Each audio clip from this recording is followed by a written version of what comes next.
So let's talk about something wild. We're going to connect one of the craziest anime out there, Chainsaw Man, with the economic system you and I deal with every single day.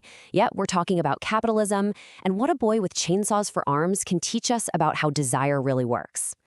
I mean, it sounds like a joke, right? What could possibly be the link between a teenager who can literally sprout chainsaws and you adding something to your Amazon cart? Well, the answer is surprisingly deep, and honestly, it tells us a ton about the world we live in. It really all boils down to this one idea. Both Denji's story in Chainsaw Man and the way modern capitalism functions, they run on the exact same engine. They're both masters at finding, amplifying, and then aiming our human desires to get a specific result, whether that's making someone obey or making someone buy. All right, so to really get this, we've got to start with our main guy. Let's dive into the world of a boy named Denji and the incredibly simple things he wants out of life. When we first meet Denji, he's at absolute rock bottom. I mean, his desires are about as basic as they get. Something to eat, a roof over his head, maybe some affection, and just a little bit of dignity. And because these wants are so simple, so urgent, and so completely out of reach for him, he becomes the perfect subject to be controlled. And that right there, that desperation, that's the hook. Because this is the moment where his raw, unmet desire gets twisted into a powerful tool of control. It basically becomes a leash. So the character Makima has this just chillingly effective four-step process. First, she hones in on a super urgent desire, like just wanting a decent meal. Then she gives it to him, but only sometimes, only on her terms. This builds up this massive sense of dependency and loyalty. And boom, from there, she can direct his every move just by managing his satisfaction, rewarding him with these tiny little pleasures when he does what she wants. And what's so wild about this is that Makima almost never has to use brute force to control Denji. Her power is way, way more subtle than that. It comes from being the gatekeeper of his happiness, the person who doles out satisfaction. It's a much more effective and kind of sinister form of control. Okay, so we've seen how this works on one person. Now let's zoom out. How does this exact same mechanism play out in the massive system that all of us are a part of? Modern capitalism, it turns out, is running from a pretty similar playbook. It's just not run by one person. The system is an expert at producing desire, right? Advertising is constantly making us want new things, but getting those things is always conditional. You need a job. You need to participate. And this creates this never-ending loop where as soon as you satisfy one desire, a new, bigger one pops up to take its place. So now let's put these two worlds right next to each other. Because when you do, man, the shared blueprint becomes almost impossible to ignore.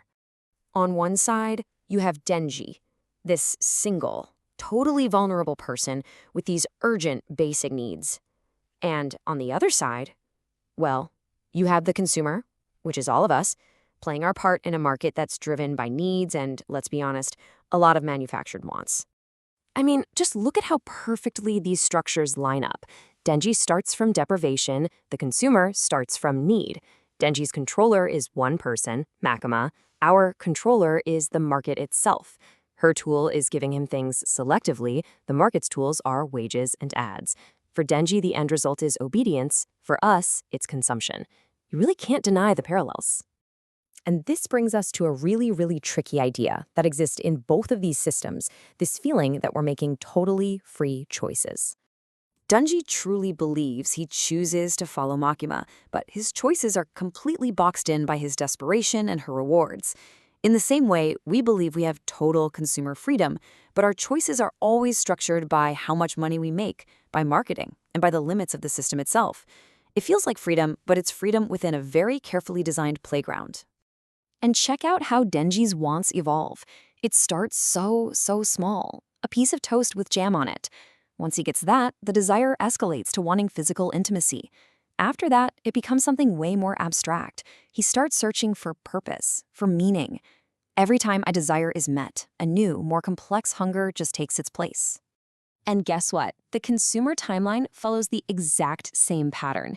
We start with basic goods to cover our needs, then we escalate to luxury items to satisfy our wants, and eventually we move to identity-based consumption, buying things to feel a sense of meaning or belonging. The system totally depends on this constant upward climb of desire. Now, we've got to be clear about one huge difference here. Makima is a conscious manipulator. She has a goal, she's pulling the strings. Capitalism, on the other hand, isn't one person. It's what you'd call an emergent system. It's this huge network of incentives that just happens to produce this effect, but there's no single puppet master. The result might look similar, but the source of control is totally different. So, after going through all of this, you kind of have to ask yourself a pretty fundamental question about the things that you want. Because here's the real kicker. The biggest takeaway from both Chainsaw Man and our peek at capitalism, real effective control isn't about crushing what people want. No, it's about understanding desire, organizing it, and then feeding it back to people in a very strategic way that serves a bigger goal. And that leaves us right here with this one final thought to chew on. Having desires isn't the same thing as being free. Desire only truly becomes freedom when it's something you've directed, not something that's been shaped for you from the outside. And that's a question worth thinking about long after this is over.